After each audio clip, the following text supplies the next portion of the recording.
fun when you know that getting stops and playing defense and everybody getting a chance to play and improve themselves out there, it should make us better. So we're just thinking about the long term, but we're having fun right now. It's cool. Malika Andrews with ESPN. Kyrie, Steve said that it seems like over the course of this road trip, you all have bought into playing for each other, gotten to know each other a little bit better, and that means you want to invest in each other a little bit more. Do you feel that from your perspective?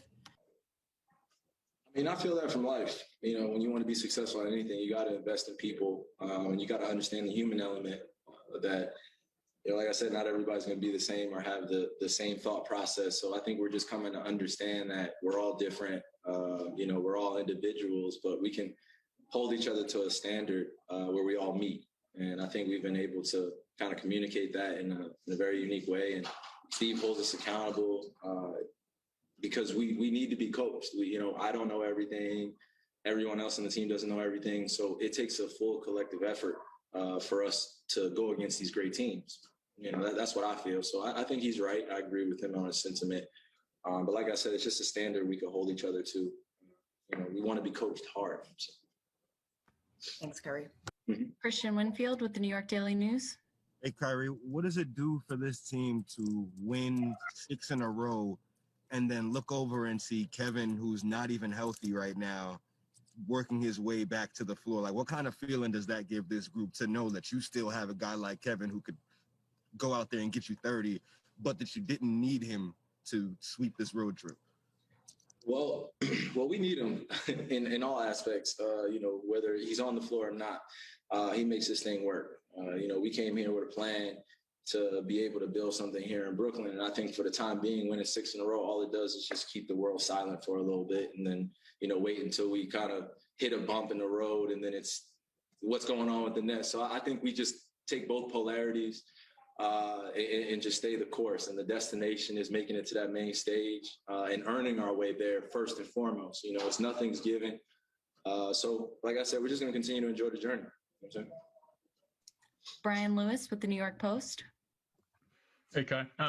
Going back to what you were saying about you guys wanting to be coached hard, I'm curious, if you go all the way back to the Detroit game, are you guys being coached, I guess, harder than you had, or are you guys processing the coaching that you're getting differently, or are you guys just kind of coming together as guys off the court and that's helping you on the court? Well, I think I went on quote by saying that we look very average. So I think everyone kind of took that personally, including myself. And, we just used that as motivation. And guys came out in the Indiana game and we played with that effort. And I feel like we've continued to do so since then to be able to, go out there and do what we say we want to do. We don't just want to talk a good game and say we're collectively together and we're united, and we're not. You could see it on the floor. We weren't connected at all. Especially going against sub 500 teams that we have, we had a losing record to or winning record to, losing record to. And that was embarrassing, so we just want to, like I said, continue to demand that standard of excellence. I know I say it's just words, but you guys don't get a chance to be in our locker room all the time. But the preparation is where it starts. Walkthroughs, being able to do the little things, to remember the details, to go out there and just play your game with a structure in mind. Like, we need structure. NBA players, entertainers, anybody out there, we need structure to be able to succeed at the highest level. And you've seen that go out there and do it. So we just want to continue to stay consistent, injuries aside. So Alex Schiffer with The Athletic. Hey, Kyrie, on that final offensive possession where DeAndre had to put back off your three, just what were you seeing with the defense, and was that the shot you wanted there? Yes, Alex, that's the shot I wanted. We got questions that, bro. I'm on the right wing, right step back. It goes in and out. I'm thinking that's down. I told the Clippers, y'all got away with one on that one just to have a little fun talking out there on the floor. But I missed a lot of shots in the fourth quarter that I feel like could have easily been made. But you got to give credit, to their team. They kept battling. And, we saw a different lineup towards the end of the game as well. So I'm sure that we'll see PG next time down the stretch. But I'm glad we could get out of here with a win. Bruce Beck with NBC New York. Hey, Kyrie, my kids and grandkids need structure too, by the way. We all do. I know. You were in attack mode tonight. You had the two-handed flush. You had the left-handed floater. Yeah, that was a dunk we were all talking about. That pass to DeAndre for the hammer jam. I just wanted to know how enjoyable the whole experience was for you tonight. Man, it just fun playing basketball at the highest level. Before we play against, some of the elite players in the league, it just reminds me, I remind myself that it's just another chance to go against the best. It's a chance to try out, everything that you've worked on every single day to prepare to go against the best. And we got a chance to do that. And I always say this, but I don't want to take it for granted ever. I give all the glory to God for having all the talent, but going out there and being able to have some fun and play with some friends of mine, makes it worthwhile. Doing a lot off the court as well. So being on the court, I don't want to take it for granted. Last question, Adam Reese with NBC News. Kyrie, I just want to get your thoughts on fans coming back to Barclays on Tuesday.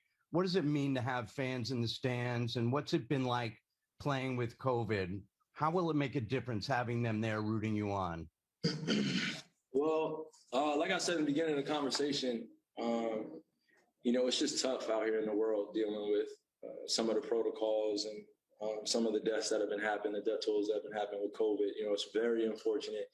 And like I always say, I wish peace and blessings and a lot of well wishes to everybody at home that watch us, that don't get a chance to watch us, everyone, because we are one under the sun. So my thing is always when I go out there and play, it's crazy. It's a different reality for all of us. So it's been taking some time to get used to, and inviting fans back in, I feel like it does great things for the league. It does great things for us in terms of the motivation. They're a big part that makes this whole engine run. But besides our fans, we have an opportunity to, set a mark in history as, making sure we take the right safety precautions, make sure that we're standing on the right things, such as truth, giving people the right information, and, just making it about the collective. We understand the position that we're in as NBA players or as entertainers, in modern day society. But we're humans at the end of the day, and we all feel for everybody at home. So if the fans get a chance to come and see us play, I want to make sure I put on a show for them.